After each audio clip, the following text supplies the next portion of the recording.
Buenas tardes, queridas hermanas y hermanos.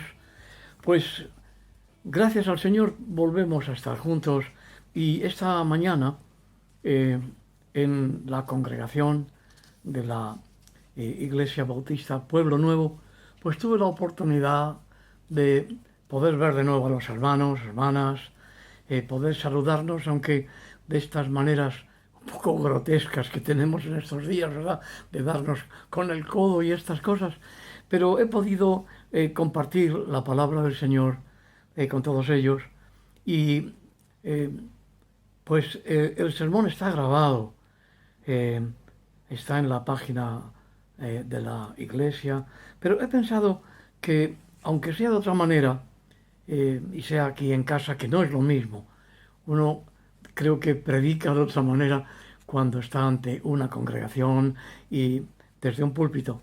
Pero he pensado que de esta manera puede llegar también a otros y por eso voy a compartir con vosotros estos pensamientos de la palabra del Señor que yo he titulado en forma de pregunta: ¿el Cristo de los museos o el de la Biblia?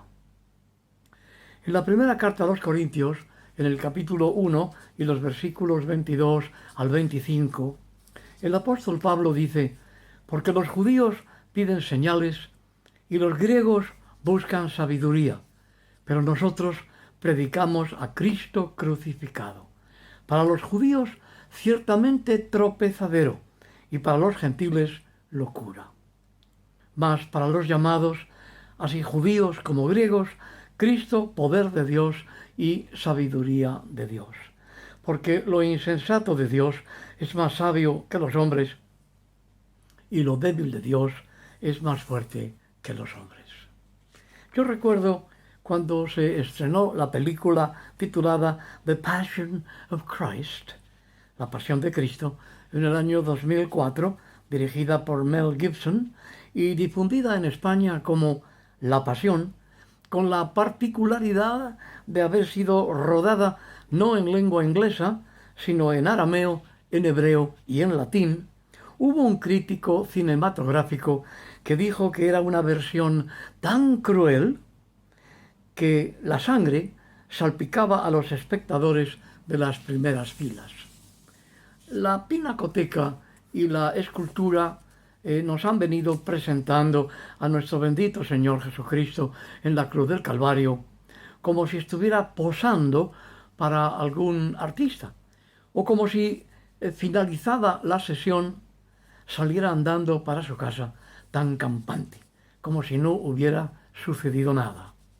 La película La Pasión, basándose en el Evangelio según Lucas, presentaba la crucifixión de nuestro bendito Redentor con toda la crudeza de la realidad, y eso parece que no gustó a muchos.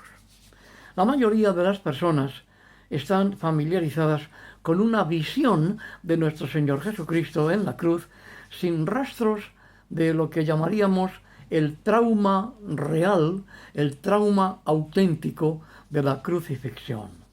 Se trata de una visión que yo denomino del Cristo de los museos. Los artistas, yo supongo que con las mejores intenciones, tanto los clásicos como los modernos, pues han presentado a Jesús glorificado, maquillado, emblanquecido, repito, como si estuviera posando en un estudio de arte. Incluso le han presentado siempre con las partes íntimas cubiertas. Esto último lo comprendo como señal de reverencia al Señor. Pero estas representaciones artísticas impregnadas de sentimentalismo no han servido para transmitir la realidad del drama de la pasión de nuestro Señor.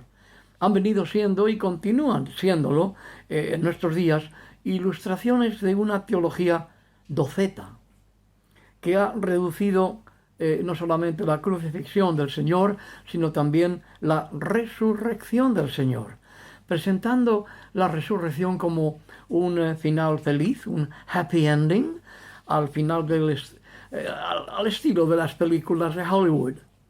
Esas imágenes no corresponden en absoluto al mensaje que nos llega en las Sagradas Escrituras, sino que más bien ocultan la realidad no solamente de la muerte de Jesús en la cruz, sino también de su resurrección.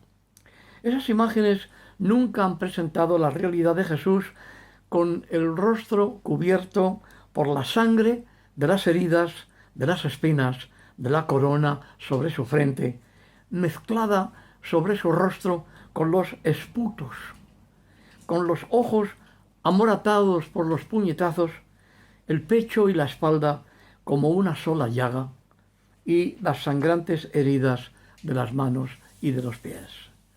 En la versión del Evangelio de Lucas, la reacción de los discípulos ante la presencia de Jesús resucitado es muy interesante de estudiar. En el Evangelio de Lucas, pues, en el capítulo 24 y los versículos 36 y 37, leemos así. Mientras aún hablaban de estas cosas, Jesús se puso en medio de ellos y les dijo, Shalom, paz a vosotros. Estaban atemorizados. Suponían que su final iba a ser el mismo que había tenido su maestro. Pero hete aquí que Jesús resucitado en el proceso de glorificación antes de ascender a la gloria del Padre, se presenta ante ellos, les dice paz a vosotros, y ellos, dice el Evangelio, que espantados y atemorizados pensaban que veían un espíritu. El verbo griego original, tobeo, aparece en el modo, está en el modo activo y significa aterrar, pero en este caso, como aparece en el Evangelio, es un participio pasivo y significa estar aterrados. El otro verbo es emphobos, es decir, aterrorizados, espantados. Se trata de una reiteración verbal, de un énfasis para destacar la reacción de los discípulos. Y es natural que ellos se sintieran aterrorizados sobremanera. Tú y yo, todos nosotros, hubiéramos sentido exactamente lo mismo. Su maestro había sido crucificado en una ejecución pública reservada para los disidentes políticos, una manera muy eficaz para intimidar a los enemigos de Roma en los territorios ocupados por el imperio. La cruz representaba lo que le ocurriría a quienes se atrevieran a desafiar la soberanía del César. Curiosamente, la única vez en que aparece este verbo toeo en el Nuevo Testamento es también en el Evangelio de Lucas, pero en esta ocasión en el capítulo 21 y versículo 9. Cuando Jesús dice, cuando oigáis de guerras y de revueltas, no os alarméis, ahí está el verbo, porque es necesario que estas cosas acontezcan primero, pero el fin no será inmediatamente. El castellano alarmarse queda bastante suave en comparación con el original griego, cuyo sentido es el de entrar en pánico. Jesús nos está diciendo que la violencia, y de ahí las guerras y las revueltas, es algo inevitable bajo el imperio romano. Pero va a serlo también bajo los imperios que van a seguirle hasta nuestros días. Eso es algo que agregamos nosotros desde nuestra experiencia de la historia hasta nuestros días. Jesús afirma, pues, en el Evangelio de Lucas, capítulo 24 y versículo 26, en sus palabras a aquellos dos discípulos que iban por el camino a Emaús, que era preciso que padeciese y del mismo modo padecerían también cuantos fueran fieles a la verdad. Y por eso Jesús les dice, ¿no era cierto que el Cristo padeciera estas cosas y que entrara en su gloria? El segundo término que estamos considerando, emphobos, aterrorizados, espantados, suele aparecer ante la presencia del poder divino. Por consiguiente, vemos aquí un contraste entre los dos verbos que nos muestra que los discípulos, ante la aparición de Jesús resucitado, se encontraban ante dos formas distintas de temor. Por una parte, el terror que les produce contemplar la obra del terrorismo imperial en el cuerpo de Jesús. Porque Jesús no borra sus marcas de dolor y sufrimiento al resucitar. Cuando va camino de volver a ser el verbo de Dios, la palabra de Dios, lo que siempre ha sido. Pero en esta ocasión vuelve al seno del Padre, llevando consigo también la naturaleza humana, por cuanto aquel verbo fue hecho carne y habitó entre nosotros, y lleva consigo las marcas de su sufrimiento, de su padecimiento, de su pasión en la cruz. Por otra parte, evidentemente hay una serie de sentimientos y de emociones en los discípulos al ver que Roma, el imperio, no había tenido la última palabra y que se encontraban ante la realidad de la victoria de Jesús sobre el poder de la muerte y del imperio. La muerte y el imperio, que eran sinónimos en la mente y el corazón de los judíos en aquel momento y también de los discípulos de Jesús. Los discípulos creen estar viendo un espíritu, pero Jesús se apresura a mostrarles que no es así, sino que les invita a investigar su cuerpo. Y aquí hay dos aspectos de suma importancia para que comprendamos la resurrección como una expresión más de la encarnación. Primeramente, Jesús se presenta diciendo: yo soy. En el Evangelio de Lucas, pues, en el capítulo 24 y versículo 39, Jesús dice: mirad mis manos y mis pies, que yo mismo soy, yo soy.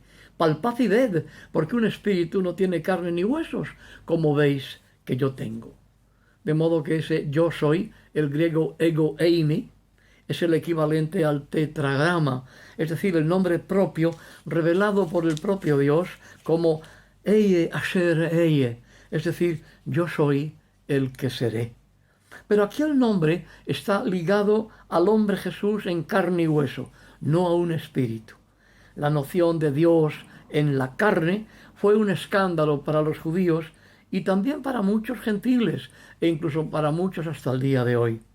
En la tradición occidental artística se ha presentado a Jesús resucitado como alguien que, como he dicho, las marcas antisépticas de sus profundas heridas hubieran desaparecido, como las heridas de Jesús hubieran sido hechas mediante lamparoscopia. Pero no fue así. Jesús no simuló los dolores, los vivió. Apuró la copa hasta el fin. Jesús les invita a los discípulos a tocar sus heridas y lo hace invitándoles a tocarle las manos y los pies, pero no por ser las partes más accesibles del cuerpo, sino por ser las más destrozadas, porque han estado clavadas en el madero de la cruz y sosteniendo una buena parte del cuerpo. Las manos y los pies son la prueba de que el resucitado es el mismo que ha sido crucificado. Ninguno de las dos realidades niega ni reemplaza a la otra. Mientras los discípulos permanecen en la más profunda confusión, Jesús da un paso más adelante en su revelación. Y en este Evangelio de Lucas, capítulo 24, en los versículos 40 al 42, leemos que, diciendo esto, Jesús les mostró las manos y los pies, pero como todavía ellos, de gozo, no lo creían y estaban maravillados, ahí vemos la mezcla de sentimientos, temor, espanto y gozo. Jesús les dijo: ¿tenéis aquí algo de comer? Ellos le dieron un trozo de pescado asado y un panal de miel, lo que por escrituras extrabíblicas se nos dice que era considerado por algunos de los sabios antiguos de Israel la dieta del Mesías. Jesús lo tomó y comió delante de ellos. Aquí radica el núcleo de la invitación a la fe en la resurrección de nuestro Señor Jesucristo. Porque la resurrección de Cristo es la que marca que Jesús de Nazaret es más que un sabio, más que un escriba, más que un profeta. Él es el Verbo encarnado y el Verbo es Dios. Ahora, después de comer en la presencia de los discípulos, Jesús se dirige a ellos y les dice así, Lucas capítulo 24 y los versículos 44 al 49. Les dice, estas son las palabras que yo os hablé, estando aún con vosotros, que era necesario que se cumpliese todo lo que está escrito de mí en la ley de Moisés, en los profetas y en los salmos, es decir, en la Biblia, en ningún otro libro. Ahí lo tenemos. La ley de Moisés, es decir, el Pentateuco, los profetas, el resto de las escrituras y los salmos. Entonces, dice el texto, Jesús les abrió el entendimiento para que comprendieran las escrituras y les dijo así, así está escrito y así fue necesario que el Cristo padeciese y resucitase de los muertos en el tercer día, y que se predicase en su nombre el arrepentimiento y el perdón de los pecados en todas las naciones, comenzando desde Jerusalén. Y vosotros sois testigos de estas cosas. He aquí yo os enviaré la promesa de mi Padre sobre vosotros, pero quedaos vosotros en la ciudad de Jerusalén hasta que seáis investidos de poder desde lo alto. Aquí está la promesa del Señor de una visitación nueva y especial de la bendita persona del Espíritu Santo. Ahora, proclamar el arrepentimiento y el perdón de los pecados es todo el mensaje del Evangelio de Jesucristo. Lamentablemente hoy en muchos círculos se dice a las personas que acepten a Cristo y que van a ser felices. Casi están diciéndoles que le hagan el favor a Jesucristo de recibirle. No, el Evangelio no se predica de esa manera. La buena noticia, el Evangelio de Jesucristo, el Evangelio del reino, el Evangelio de la gracia, el Evangelio eterno, se predica invocando al arrepentimiento del pecado y a la fe en Jesucristo. No se trata de que las personas que tienen bienestar, el que tiene casa y tiene la nevera repleta de comida y la seguridad de un sueldo a final de mes y el armario lleno de ropa y un automóvil o dos o más y que además se puede permitir el lujo de unas vacaciones todos los años, necesita a Cristo. Es el topping el que se pone sobre los helados. No, no es así. No, Jesucristo ha venido a buscar y salvar lo que se había perdido. Y Él ha venido para darnos vida y vida en abundancia, y la llamada de Jesucristo, cuando Él inicia su ministerio público, es una llamada al arrepentimiento y a la fe. De modo que proclamar el arrepentimiento y el perdón de los pecados es todo el mensaje del Evangelio de Jesucristo, junto con el anuncio del regalo nunca merecido por nuestra parte de la vida eterna, la vida de Dios, la vida con Dios. Olvidar el mandamiento de esta proclamación es la muerte del cristianismo. Convierte al cristianismo en un humanismo cristiano, que no es lo mismo que el Evangelio. Es decir, se convierte en la sal que ha perdido su sabor o se convierte en la lámpara apagada o escondida bajo el almud. Ese mensaje de llamada del arrepentimiento para recibir el perdón de los pecados no es solo dirigido a personas como individuos, sino también a las naciones y a los sistemas de poder, los centros que disponen de las vidas y las haciendas de los hombres. El relato de Lucas concluye con las palabras registradas en el Evangelio de Lucas capítulo 24 y versículo 48. Dice Jesús, vosotros sois testigos de estas cosas.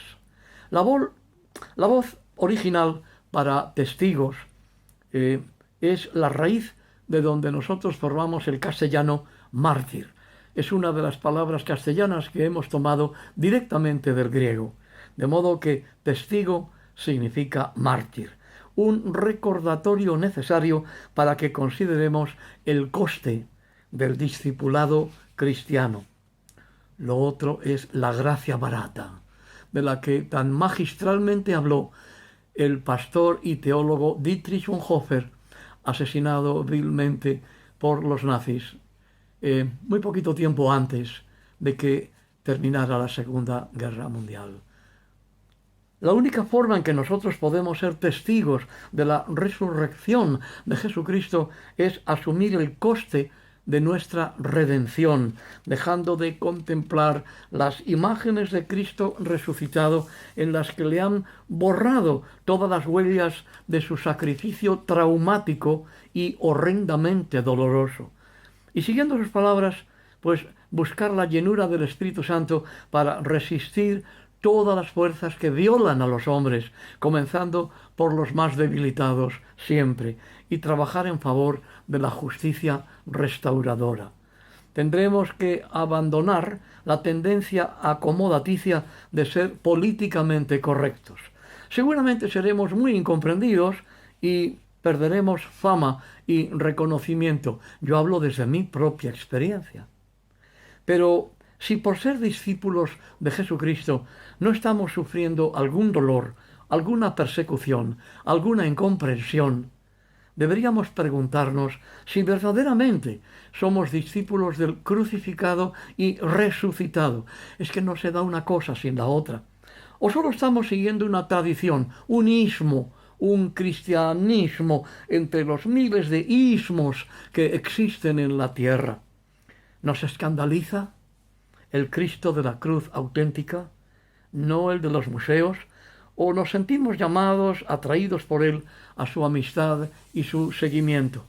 ¿Buscamos el reino de Dios y su justicia, justicia restauradora, o solamente un lugar reconocido entre las instituciones religiosas del sistema, o el favor del Estado, o un trato especial como la iglesia oficial, cualesquiera que sea, en los distintos lugares del mundo?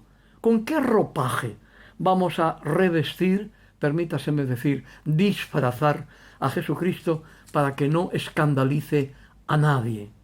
¿Qué maquillaje vamos a emplear para que su sangre no salpique a los espectadores de las primeras filas?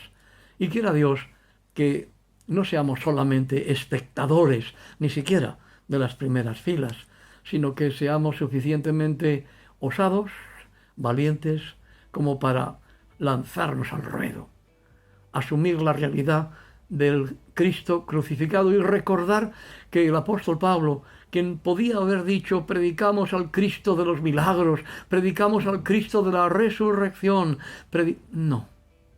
Él dijo, nosotros predicamos a Cristo crucificado. Cristo crucificado.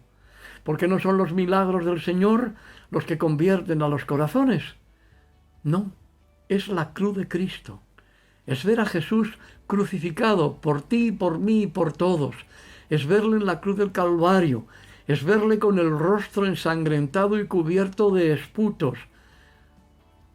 Es ver su espalda y su pecho convertidos en una sola llaga.